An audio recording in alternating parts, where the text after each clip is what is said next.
Assalamualaikum warahmatullahi wabarakatuh.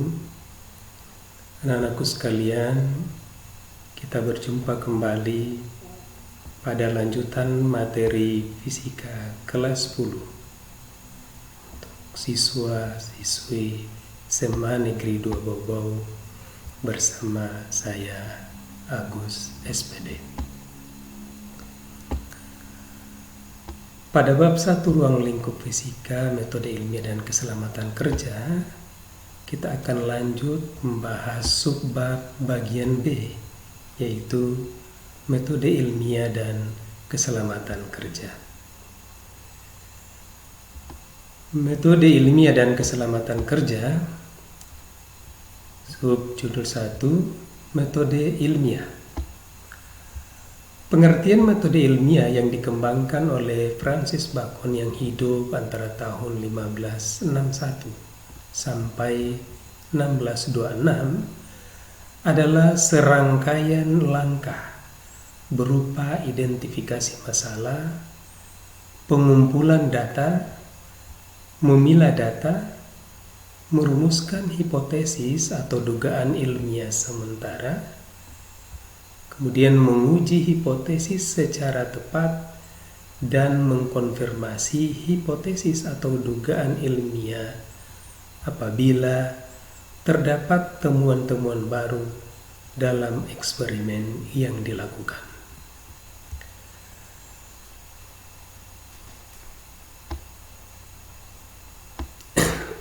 Bagian A, kriteria metode ilmiah.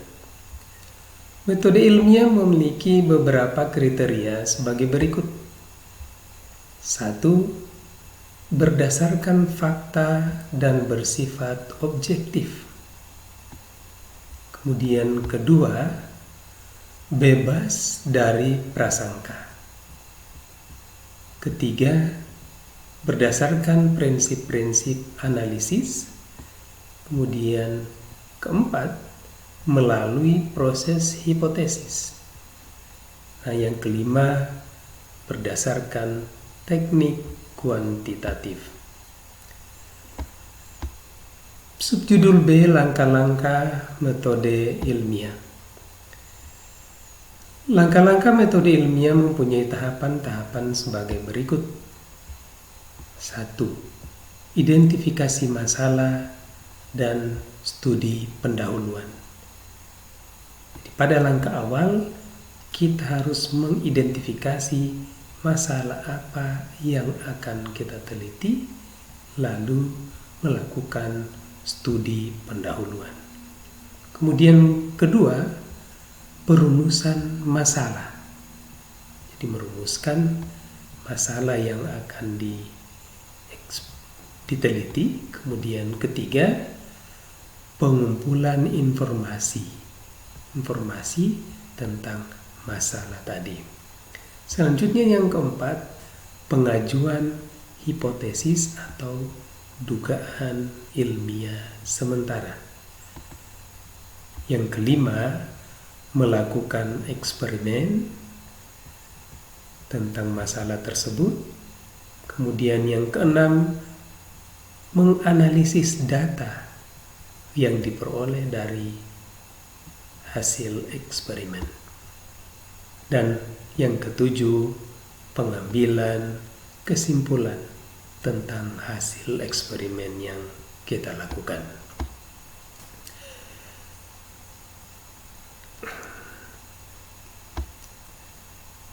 Nah, selanjutnya bagian C, sikap ilmiah. Dalam penerapan metode ilmiah, diperlukan sikap ilmiah sebagai berikut. 1. Mampu membedakan opini dan fakta. Mana yang hanya merupakan opini atau pendapat seseorang, dan mana yang fakta sesungguhnya. Kemudian kedua, memiliki rasa ingin tahu tentang suatu permasalahan. Kemudian yang ketiga, berani mencoba untuk melakukan kegiatan guna mengetahui masalah tersebut. Selanjutnya yang keempat, jujur terhadap fakta. Jujur terhadap fakta adalah jujur terhadap hal-hal yang diperoleh dari eksperimen kita. Kemudian kelima, terbuka dan fleksibel. Ia terbuka terhadap saran dan kritik dari pihak luar. Kemudian keenam, berpendapat secara ilmiah dan kritis. Yang ketujuh, peduli terhadap lingkungan. Kedelapan, bertanggung jawab. 9, ulet dan gigih. Kemudian ke-10, bekerja sama.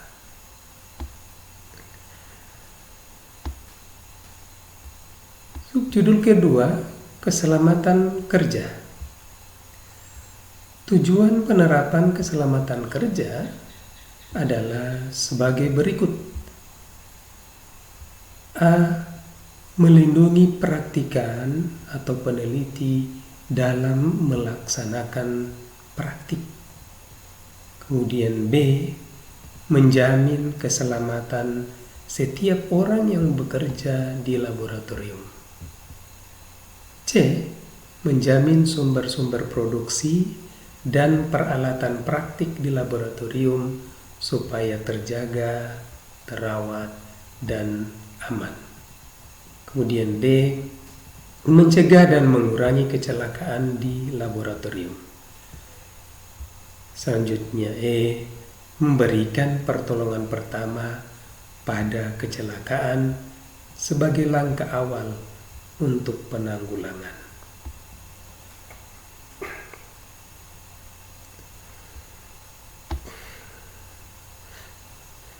Berikut berbagai sikap atau tindakan yang dapat Anda lakukan ketika melakukan percobaan di laboratorium untuk menjaga keselamatan semua pihak. A. Bersikaplah hati-hati dalam melakukan setiap percobaan di laboratorium. Kemudian B. Perlakukan secara khusus alat-alat yang berhubungan dengan gelas, kaca, ataupun listrik seperti tabung reaksi, gelas ukur, dan alat ukur listrik. Kemudian C. Berhati-hatilah dalam menggunakan bahan kimia. Kenalilah setiap bahan kimia yang digunakan. Jika Anda selesai menggunakan bahan kimia tersebut, segera kembalikan ke tempat penyimpanan semula. Selanjutnya D. Berhati-hatilah menggunakan peralatan yang mendapat sumber arus listrik langsung dari PLN. Kemudian E. Jika Anda melakukan percobaan yang menggunakan api atau pembakar spiritus, matikanlah api sesaat setelah melakukan percobaan. Nah, demikian bahasan kita tentang materi subbab B, keselamatan kerja. Terima kasih atas perhatiannya. Billahi taufiq wal hidayah. Wassalamualaikum warahmatullahi wabarakatuh.